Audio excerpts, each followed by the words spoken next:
మదనపల్లిలో అతిపెద్ద fashion world SR shopping mall మార్చి 8న హీరోయిన్ మీనాక్షి చౌదరిచే గ్రాండ్ ఓపెనింగ్ 3 లక్షల వెరైటీలు అతి తక్కువ ధరలు. నమస్తే, నేను విజయ్. చంద్రగ్రహణం జనరల్గా గ్రహణాలంటేనే చాలామందికి ప్రతికూల ప్రభావాలు చూపిస్తాయని అందరూ అనుకుంటారు. కానీ ఈ గ్రహణం వల్ల పర్టికులర్గా కొంతమందికి శుభాలు జరుగుతాయి, చాలా పాజిటివ్ ఎనర్జీ కూడా వస్తుందనేది ఇప్పుడు విశ్లేషకులు పండితులు చెప్తున్నటువంటి మాట. నిజంగానే ప్రస్తుతం రాబోతున్నటువంటి చంద్రగ్రహణం వల్ల ఎవరెవరికి ఏ రాశి వారికి మంచిగా జరిగేటువంటి అవకాశాలు ఉన్నాయి తెలుసుకునే ప్రయత్నం చేద్దాం. మనతో పాటు ఉన్నారు నానాజీ గారు ఉన్నారు. నమస్తే నానాజీ గారు. శ్రీమాత్రే.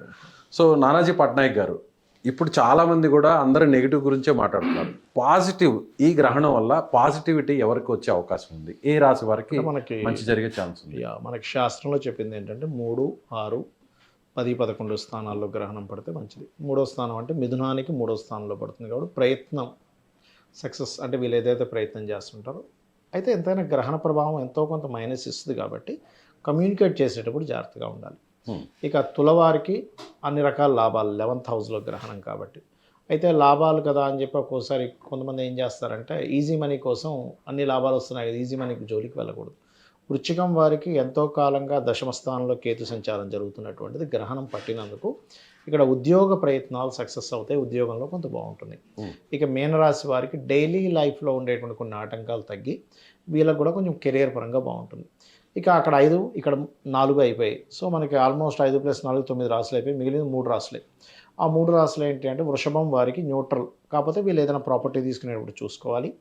ఇక మకరం వారు ఏంటంటే కొంచెం యాన్స్టర్స్ ప్రాపర్టీ విషయంలో కొంత డిస్ప్యూట్స్, కొంచెం ఇన్సూరెన్సెస్ మూలంగా కలిసి రావడం ఉంటుంది. కుంభం వారు వివాహం జీవిత భాగస్వామిని ఎంపిక చేసుకునే విషయంలో కొద్ది జాగ్రత్తగా ఉంటే సరిపోతుంది. ఓకే, ఈ 4 రాశుల వరకు మంచి జరిగే అవకాశం ఉంది అంటున్నారు కదా. ఈ ప్రభావం ఎప్పటి నుంచి ఉంటుంది? అంటే గ్రహణం విడుపు తర్వాత నుంచి ఎన్ని రోజుల వరకు ఉంటుంది, లేదంటే సంవత్సర కాలం అంతా కూడా ఉంటుందా, లేకపోతే జీవిత కాలం అంతా కూడా దీని ప్రభావం ఉండే అవకాశం ఉంది? ఎప్పుడైనా కానీ గుర్తుపెట్టుకోండి, గ్రహణ ప్రభావం మంచి అయినా చెడైనా 40 days ఉంటుంది, 40 రోజులు ఉంటుంది.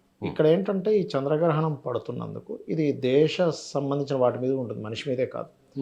ఎలా అంటే స్పెసిఫిక్గా చెప్పాలంటే ఇప్పుడు యుద్ధ సంబంధించింది పెరుగుతుంది గ్రహణం వల్ల.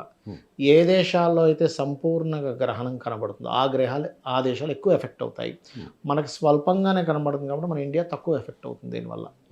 అలాగే ఇండియాలో ముఖ్యంగా సింహరాశిలో గ్రహణం పడుతూ మనకి పరాభవనామ సంవత్సరానికి ముందు వస్తున్న గ్రహణం ఎండింగ్ గ్రహణం కాబట్టి ఈ సంవత్సరానికి ఇది దేశ రాజకీయాల్లో కూడా మలుపులు, ఒక సీఎం మారడం కూడా జరుగుతుంది దీనివల్ల. అంటే దీని ఎఫెక్ట్ అంత ఉంటుందని చెప్తున్నా.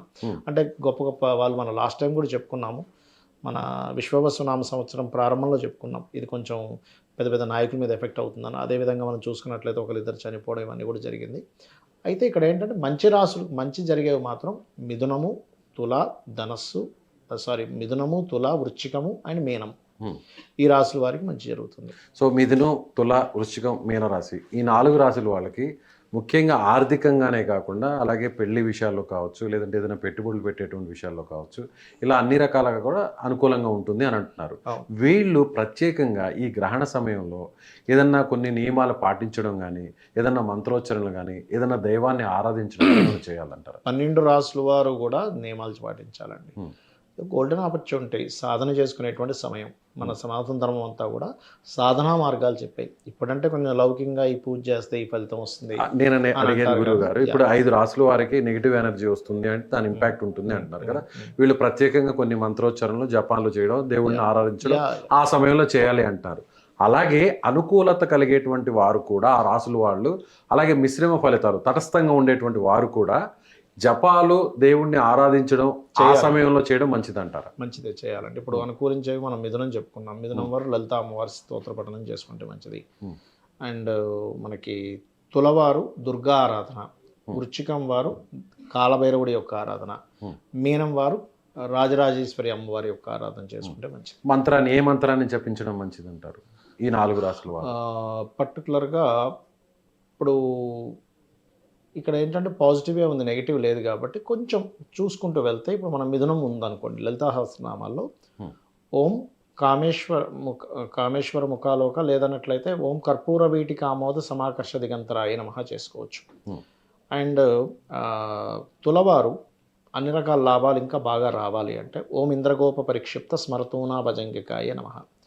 వృచ్చికం వారు ఓం మాణిక్య మకుటాకార జానుద్వయ విరాజితాయ నమః. మీనం వారు ఓం కామేశ్వర ముఖాలోక కల్పిత శ్రీ గణేశ్వరాయ నమః చేసుకోవచ్చు. ఓకే, వీరు కూడా గ్రహణం పట్టు సమయంలో స్నానం ఆచరించి జపం అందరూ చేసుకోవాలి, చేయాలి. అలాగే విడిపు తర్వాత కూడా స్నానం ఆచరించి చేయాలి. ఇక్కడ ఏంటంటే ఒక గ్రహణ సమయం అనేటువంటిది గొప్ప సమయం. దాన్ని మనం ఎలాగ వాడుకుంటున్నాము, దాన్ని ఎలా మనం చక్కటి సమయాన్ని ఎలా వినియోగించుకుంటున్నాము అనే దానికోసం మనం అందరూ చేయాలి. గ్రహణ దోషం ఉన్నవాళ్ళు లేని వాళ్ళు అందరూ చేసుకోవడం వల్ల బాగుంటుంది.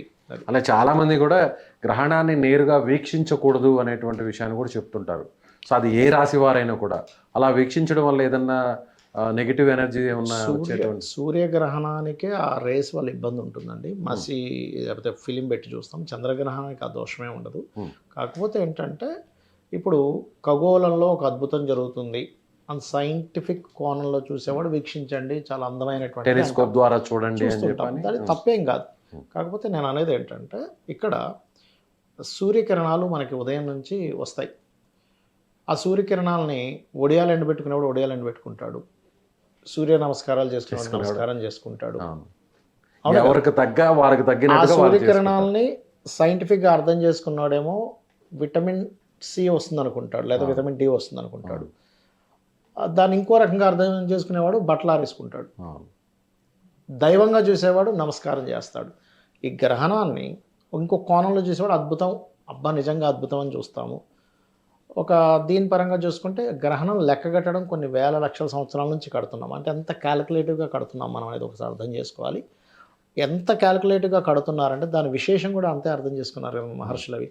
అందుకని నేను చెప్పేది ఒకటే, గ్రహణం వల్ల ఏదో జరుగుతుందనేది పక్కన పెట్టేసి ఆ గ్రహణం వల్ల నువ్వు చేసుకునేటువంటి మంత్ర సాధన వల్ల నువ్వు గొప్ప స్టేజ్కి వెళ్తావు. అలాగే బ్లడ్ మూన్గా కూడా దీన్ని కొన్ని చోట్ల పిలువబడుతున్నారు అని అంటున్నారు. సో మూన్ అనగానే మనకి చూడంగానే ఒక పాజిటివ్ ఎనర్జీ కనిపిస్తుంది. ఎగ్జాక్ట్. చిన్నపిల్లలకు కూడా మనం ఆ జాబిలిని చూపించి అది ఎప్పటి నుంచి పూర్వీకుల నుంచి అది ఇప్పటి వరకు కూడా కొనసాగుతుంది. ఆ చంద్రుడిని చూడంగానే ఒక మంచి మనకి పాజిటివ్ ఎనర్జీ అనేది వస్తుంది. So exact. పౌర్ణమి రోజు అనేది కూడా ఏదైనా కూడా ఒక మంచి శుభకార్యం చేయాలన్నా కూడా చాలా బెస్ట్ టైం, బెస్ట్ డే అంటారు. అవునండి. సో అలాంటి చంద్రుడిని ఇప్పుడు బ్లడ్ మూన్గా ఈ గ్రహణాన్ని ఎలా పరిగణించగలుగుతారు, దాన్ని ఎందుకు అలా పిలుస్తున్నారు? అంటే ఎరుపు రంగులో కనిపిస్తుంది కాబట్టి కలర్ బేస్ చేసుకుని బ్లడ్ మూన్ అంటారు. అయితే ఎప్పుడైనా ఎరుపు రంగులో మీకు కనబడుతూ గ్రహణం ఆల్మోస్ట్ అలాగే కనిపిస్తుంది ప్రతిసారి కూడా. బట్ స్పెసిఫిక్లీ బ్లడ్ మూన్ అన్నప్పుడు ఏమవుతుందంటే మనకి శాస్త్రాల్లో రామాయణ మహాభారతాల్లో కొన్ని నిమిత్తాలు అంటారు. అంటే చుక్కలు రావడం కానీ గ్రహణాలు పట్టినప్పుడు ఉండే రంగులను బట్టి కూడా కొన్ని వర్ణాలు చెప్పారు. ఇప్పుడు మీరు కనుక గమనించినట్లయితే చంద్రుడు మనసుకు కారకుడు. ఓకే, ఇప్పుడు రక్తంతో అంటే రక్తవర్ణంగా కనబడేటువంటి చంద్రుడు ఏం సంకేతాన్ని ఇస్తున్నాడు అంటే చాలా దేశాలు ఈ యుద్ధం వలన చాలా ఇబ్బందులు పడనున్నాయి. దాని మూలంగా ధరలు విపరీతంగా పెరగనున్నాయి. అది మెటల్స్ అనుకోండి, భూములు అనుకోండి, చమురు అనుకోండి, అన్నీ విపరీతంగా పెరగనున్నాయి. కొన్ని దేశాలకి కొన్ని ధాన్యం కూడా లోపించే పరిస్థితి, ధాన్యం కూడా విపరీతంగా పెరిగేటువంటి పరిస్థితులు కనబడతాయి అనేటువంటి శాస్త్రవచనం ఇట్లా కనబడ్డాం. ప్రస్తుతం ఆ పరిస్థితులు కనబడుతున్నాయి. గల్ఫ్లో వార్, ఇజ్రాయెల్, అమెరికా కలిసి ఇరాన్ మీద, గల్ఫ్ లాంటి ముస్లిం దేశాలు ఏవైతే ఉన్నాయో అవి చాలా ఇబ్బంది పడతాయి అనేటువంటి చూపిస్తుంది. ఈ గ్రహణ ప్రభావం వల్ల కూడా మరింత కూడా దానికి ఇంకా ఖచ్చితంగా ఉంటుందండి, ఖచ్చితంగా ఉంటుంది. రైట్ గురుగారు, థ్యాంక్ యూ. శ్రీమాత్రే నమః.